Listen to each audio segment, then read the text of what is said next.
Soyez patient et lisez jusqu'au bout, c'est très instructif. Est-ce que quelqu'un d'entre nous a imaginé comment le soleil va se lever de l'ouest comme l'a dit notre prophète Mohammed, paix et salut sur lui, il y a 1400 ans? Mais maintenant les scientifiques ont découvert la façon dont ça se passe. Les scientifiques faisaient des recherches sur la planète Mars depuis longtemps.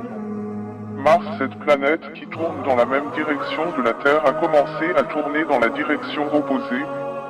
Maintenant, le Soleil se lève à partir de l'ouest sur la planète Mars.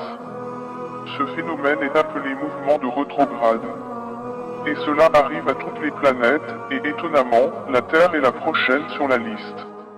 Allah dit quand le Soleil se lèvera de l'ouest, alors les portes du pardon seront fermées, aucune doua ne sera plus acceptée pour le repentir.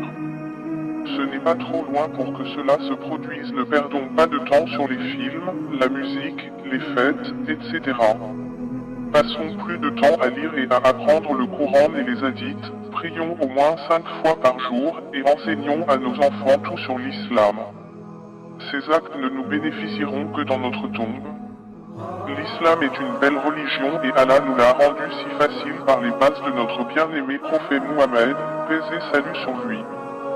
Demandez-vous, avez-vous fait quelque chose dans notre vie pour la vie après la mort? Sommes-nous prêts à rencontrer Allah le jour du jugement? Rappelez-vous, nous sommes tous seuls ce jour-là.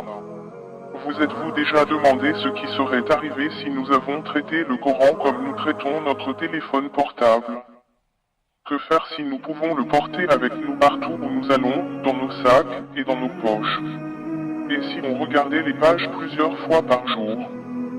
Que se passe-t-il si nous sommes retournés pour le prendre en cas d'oubli? Et si on le traitait comme si nous ne pouvions pas vivre sans ça, et vraiment, nous ne pouvons pas vivre sans ça? Que se passe-t-il si nous l'offrons à nos enfants en guise de cadeau? Que se passe-t-il si nous le lisons en voyage? Que se passe-t-il si nous en faisons une priorité quotidienne?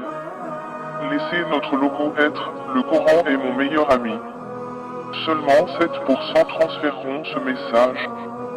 Soyez parmi eux et envoyez-le au plus grand nombre de musulmans possible. Ne sois pas parmi les 93% qui ne partageront pas le message. Pensez, même une fois, au jour du jugement. Nous nous rendrons compte que nous avons ouvert quotidiennement des messages d'amis. Nous avons partagé, transmis les blagues et les potins.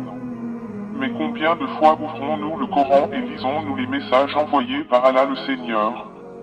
Prouvé scientifiquement, l'écoute du Coran réduit la prévalence des cellules cancéreuses dans le corps humain et même les détruit.